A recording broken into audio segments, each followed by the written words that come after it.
Hey, Chief, how you doing? Cyrus, I'm doing good. How are you? Excellent, man. So let's talk a little bit about your interactions with Stan Lee. Well, this is interesting. I wouldn't say I have any direct interaction with Stan Lee. But of course, I worked at Marvel during the height of of the comic book industry. Yeah. When he was still there. But Stan Lee was, I think, to a lot of people, was kind of like almost a godlike figure. It's a mythical figure. Yeah, mythical figure. But things we do but when I was at Marvel, we see him twice a year. Once during the Marvel Christmas party. Yeah. Which always takes place January 15th. Okay. After Christmas. Well, because everyone go home for Christmas. So they always host it, on January 15th. But Stan Lee would show up for that. And then Stan Lee would show up for the Marvel picnic sometime during July, during the summertime. So 2 times a year we've seen him. And what's interesting, Stan Lee, most people don't even realize, Stan Lee actually stopped really working at Marvel directly toward I think the late 70s, early 80s, and he moved to California. Because Stan Lee actually wanted to get into the movie business. He never really wanted to do comic book, because he's kind of doing it because he wants to, I think eventually wants to write for movies. And that was kind of just like a springboard for him, And I think it was his uncle's company at the time. So he just kind of, he was a kid who, I'm just writing stuff. And Stan Lee is not even his real name. Mm-hmm. He used Stan Lee as a pen name to kind of, because it was kind of embarrassing working comic books. So Stan Lee was, like I said, when I was there, you don't see him all the time in the office. You see him twice a year. Really? Yeah. But when he showed up, it was like people would just kind of crowd around and people get excited. Oh my God, Stan Lee's here today, because before the party or before the picnic, Stan would definitely show up a few days before. So he would come to the office and people would be like, oh, Stan Lee's here. Mm. It's weird because you have much older editors, that's probably been there for you for maybe, 10, 20 years before I was, that has seen Stan Lee, that probably even have interacted with him. But even they would be like, Stan Lee is here. Right. And of course, during the Christmas party, Stan Lee would be there, of course, with a drink in his hand. And everybody would go take photographs with him.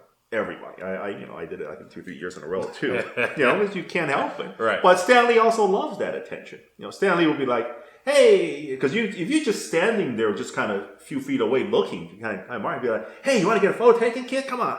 And you just, okay, I'm going to get my photo. Right, he leans into it. Yeah, he leans into it. Stan Lee loves that kind of attention. Mm-hmm.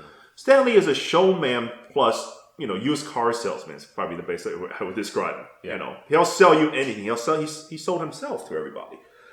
And then he'll put his arm around you, get that photo. And then the famous Stan Lee smile, that his mouth kind of pulls open, and you see all the teeth. And then, but there's just kind of a magical moment when you're there with Stan. Even when other people are like, yeah, I got my photo with Stan. Like people who's done it before, get excited. And now, of course, during the picnic, it's kind of the same too. Stan Lee would go around eating burgers and all that, and people would once again flock toward him. Mm. Stan Lee just has that weird Stan Lee magic, that charisma that can't be stopped. Right. And so, like I said, even though I never really went up and said, hey, Mr. Stan Lee, I got a story I want to show you. Mm-hmm. But just being around him, you can feel that aura, that people really just like excited. And people, and Stan Lee, strangely enough, was very well loved, in Marvel Comics. And the truth is, like you said, became sort of a myth, even though there's also stories floating around the office back then that, Stan Lee, made a lot of bad decisions when he was, actually working and running as Marvel editor-in-chief. Mm-hmm. So it's not like for us, it's not like, oh, Stan Lee's just a normal guy like everybody else. But somehow he became Stan Lee. And then, of course, even with the modern day movies where he appear in cameos, I think that got magnified even more. Right. It's almost transcended it. You transcended it. Yes. Yeah. It's funny because I remember the other day I was on I think either YouTube or Facebook where somebody leaves a comment and goes, Stan Lee just need to come back and save Marvel Comics again. Even though Stan Lee hasn't had anything to do with Marvel since like the late 70s. Sure. Yeah. But the thing is, he projects that this is respectability. This is the man who started it all. Mm-hmm. But the more interesting story I would tell with Stan Lee would actually be the time I saw him at San Diego Comic convention. Okay. Yeah, which is really probably the better story to tell too about Stanley. And when was the first time I really kind of really admired the man more than just, oh, he's a guy I want to take a photo with. It was my first time I went out to San Diego Comic Con too, and I know it was the year right before Iron Man, the first Iron Man movie came out. Because I remember I was there with a few friends. We've never been to San Diego Comic Con because we're originally I was from New York and then of course in Florida, so we're mostly East Coast based. But that year I had a friend who was going, and he said, "Yeah, you can share a hotel room with me." So sure, I got a ticket and I went out there. And I remember it was the year before Iron Man because the Marvel booth displayed had a huge display of the Iron Man Mark I armor, the one he built in the cave. Right. They had it over there, and then when they first brought it in, they kept it in like a wooden crate, like a military shipment container. So for the first day, you didn't know what it was, and they finally pulled it open on Saturday. You're like, I remember everyone saw it, it's like, what? You're gonna go for that as Iron Man armor? You're a little baffled at the time because they haven't unveiled what the actual red and yellow armor is gonna be. So that was why I knew it was the year before Iron Man. But here's the interesting thing is, the San Diego Comic Con is gigantic if you've never been there. It's gigantic. You walk from one end to the other end, probably about like 45 minutes. My God. Just walking, and there was just, thousands of people.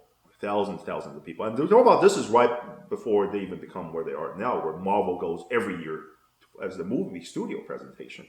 Back then, it was still kind of very comic book business driven. But it was still tons and tons of people. Mm-hmm. And then I remember on Saturday afternoon, probably about 2-3 o'clock, suddenly, I was near the Marvel area again, and then suddenly you saw like people started pulling in from everywhere, from what direction they started coming in. You're like, what the heck is going on? Yeah. So you got curious and you kind of went over, and you go, oh, there's Stan Lee. Everyone was pulling over because Stan Lee showed up at the Marvel booth. And he was talking to, I think, Jeff Jones at the time, who was writing Hero. Mm-hmm. He was a writer of Hero, if I remember. I think that was the guy's name. And I saw Stanley just shaking the guy's hand. And there was somebody else there that wouldn't know who it was with him. And Stanley goes, pointing to, Jeff Jones, going, this guy is the genius. This guy is a real genius. And I'm kind of chuckling inside thinking, everybody knew that Stan Lee started the business. Kind of brought comic book into pop culture that we know today. But he's praising this guy who's just, kind of doing, because he's, popular those few years because of the Hero TV show. But Stanley was just shaking his hand and just propping that guy up. And I thought, okay, well, that's kind of interesting. And then, of course, Stanley, probably moments later, he sat down behind the table to start signing comic books. And you see like a huge line of kids signing. And then Stan Lee, of course, was, talking, hey, how you doing? I signed the book for him. And then what was really interesting was there was a guy who dressed up in a black Spider-Man costume, doing cosplay. Next to him, his girlfriend, dressed as Felicia Hardy, the Black Cat, and they showed up. And Stan Lee was, signing, and then he looked up, he saw him, and goes, whoa! And he got up from the table, went around, put his arm around both of those people. And I heard Stanley going, prepared to hold this pose for a long time. And then people were just taking photos just nonstop. And I was kind of really, really blown away by that moment. Because first of all, as I was going around San Diego Comic Con that year, I saw a lot of young artists. People come up to sign, and then most of these young artists would sit there, be drawing their own books. That's probably the project they're working on. Sometimes just kind of looking up, maybe just nod a little bit, greet them, and sometimes they don't even look up. They just go, okay, sign, and then hand it back, and they keep working on the project. But Stan Lee, was already a legend in the industry. He got up and put his hands around these kids. And it was kind of the moment go, wow, I of course you can't see the guy's face underneath the Spider-Man mask, but I'm sure he was grinning from ear to ear. Oh yeah, he couldn't believe this. Stan Lee not only put his run on, he also told him to, hey, we've been holding this pose for a while. And I'm thinking, my God, Stan Lee sold comic book to that kid forever. Mm-hmm. That kid's gonna be buying comic book till he dies. Sure, I'm sure. I mean, it was just something that really I saw. That's really why Stan Lee's great. He's became this kind of legend in the industry, but he didn't treat anybody else any less. Any comic book fan, he greeted him. Kind of like the way when I was, out of high school, going to a Marvel party, Stan Lee said, "Hey, come on over here, get your photo taken." He's never changed, you know. And there was always kind of that good memory of Stanley I had. And I'm sure that guy in Spider-Man costume will always have that with him. And you're selling people a piece of memory that cannot be replaced. Yeah. How exciting is that? Then this is why Stanley is great. You know, more above anything else that I've ever encountered or heard.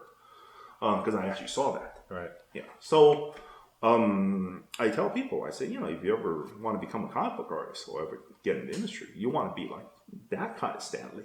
You know, not just kind of the face of the industry where he kind of just smiling and then take a photo with people, but just treat every one of the fans, you know, as valuable, you know, as anything in life. Sure, absolutely. And that's why I go. This is why Marvel was number one when he was in charge. Wasn't because of some of the writing he did. Wasn't because of, you know, maybe even hiring the right people for the job. It was really selling to kids, you know, and this sort of, I guess, dream and fantasy. Yeah. And then bring the part excitement to them. Yeah, that's a fantastic story. Yeah. One of the things that sort of ties into is this whole idea of admiration or respect Sure.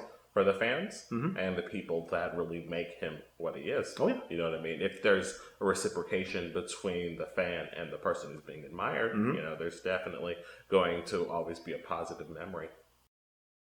You know, it's a shame we don't really have that kind of as I think a mainstream mentality in the industry anymore. Yeah. I think everybody should, whoever comes up to you and say, hey, I love your work, please give me an autograph. I think everyone should go around with their arm around the guy who says, hey, yeah, sure. Leaning into the situation. Leaning into the situation. You know, that's why Stanley was Stan Lee. Oh, absolutely. Yeah. That's great, man. So thanks for telling the story. Sure. I think our viewers will definitely enjoy that. I hope you guys like that. And I think, you know, too, the lessons that we can take from that, we can try to apply to our own business. Yeah. So, yeah. That was pretty fantastic. Yeah, sure, definitely. If you guys ever get the opportunity, definitely come check out our website where you can see some of the work that we've initially done. We've just finished the first act of Oni Riser, Yes. and we really believe that it's a sincere and fantastic story that you guys will be able to sink your teeth into and enjoy. So, thank you. Yeah. Bye. Have a good day, folks.